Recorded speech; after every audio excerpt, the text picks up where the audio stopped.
Today I'm going to show you how to make glow-in-the-dark dice. Now, am I imagining dragons, or are these radioactive? These are perfect for your next necromancer or lich character or D&D rave party. So let's go ahead and get started.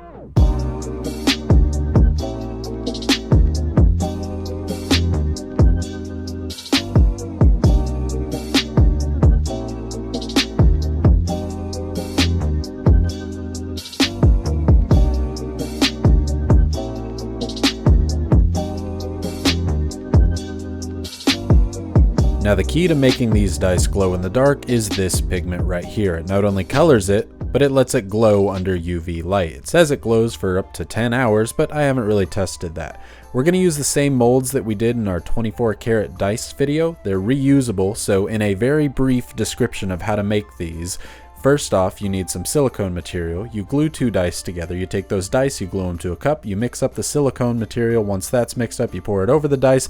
Bam, you cut that silicone material in half, and you've got yourself some perfectly reusable molds. Now, we're going to reuse those, but if you want to take a look on a more in-depth version of that, take a look at that 24 karat gold dice video that I made. Now we're going to cinch these up with tape. And when I say cinch them up, I really do mean cinch them. We want them to be tight and have even pressure all around. You can see here I pinch them together so that there's not any missing areas. This will make it so the bottom, where it's in half, doesn't have any missing parts. You want that to be flush and not be able to feel any ridges on the bottom. Same thing goes for the top. I go ahead and put a second layer on there.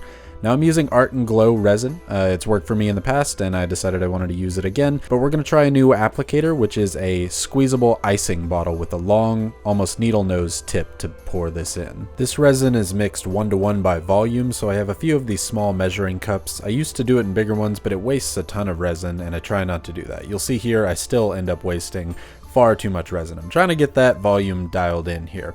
So I take both of those, put them in a bigger cup, and start mixing them together. And when I say mix, really mix them together. I mix this together for 5 minutes until my arm is sore. A lot of times people's dice fails. It's probably because you didn't mix it enough. Now I go ahead and pour about half of my pigment powder in there. I save the other half just in case I needed to remake a dice, in case one of them didn't go right or it got too many bubbles or whatever that happens to be. And this turned out to be pretty much the right amount of pigment. I think any more wouldn't have really changed the overall color. You need to really mix this up just like you did the other one. And I pull out my little crafting sheet tray, which is a disposable one that I use that is just for picking up the resin so that it doesn't get all over my workspace. Fill this up to the top of the bottle. Again, this is still far too much. I could have used maybe a 1 ounce bottle. This is a 2 ounce bottle, but you can see how easy it is to pour out a really thin stream of resin, which is what we're going to do now into the mold. I push the needle nose down into where the hole is and leave a tiny gap from the hole in the needle nose. This lets air escape from the mold and doesn't get trapped in there. You can see I overfill it, and that makes me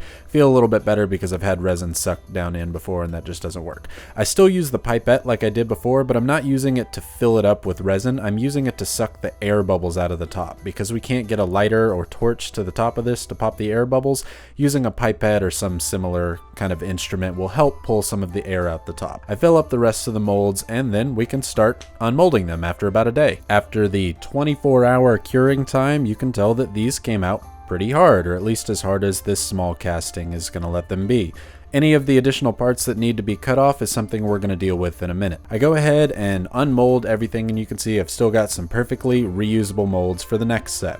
Now, something I didn't show very well in the 24 karat dice video was how to snip these off in a easier way. So I zoomed in on this one so you can get a better look. It really is about patience and not trying to snip this through extremely toughly, I guess is the best word for it, all at once. Take small bits of the plastic off with really sharp shears and rotate. Small bit, rotate, and then it will pop off by itself eventually, which will give you a really nice cut. If you try and snap it off, you're going to get little diagonal pieces that you're going to be missing pieces of your dice, and it's not going to be balanced. And people in the comments will tell you it's not going to be balanced because of this. So trust me from experience, this is how you get a nice full set of dice. Now we're going to sand that dice down. Now I have a Dremel with a sanding bit to help me, but you don't need that. You can hand sand these just fine, but I have one, so I'm going to go ahead and use it. It makes things a lot faster. I try and sand it as flat as I possibly can towards the surface of the dice.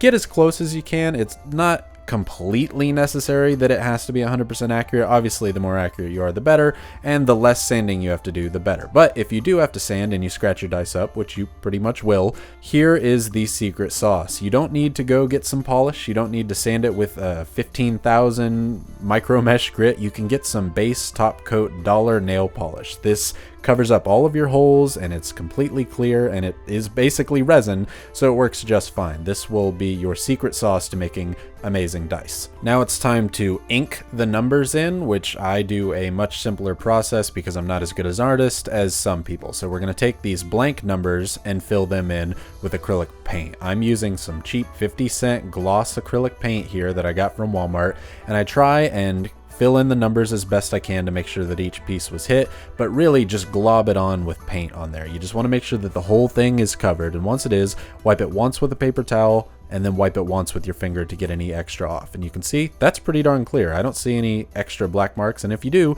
you can always go back in with your fingernail and just kind of chip those right off.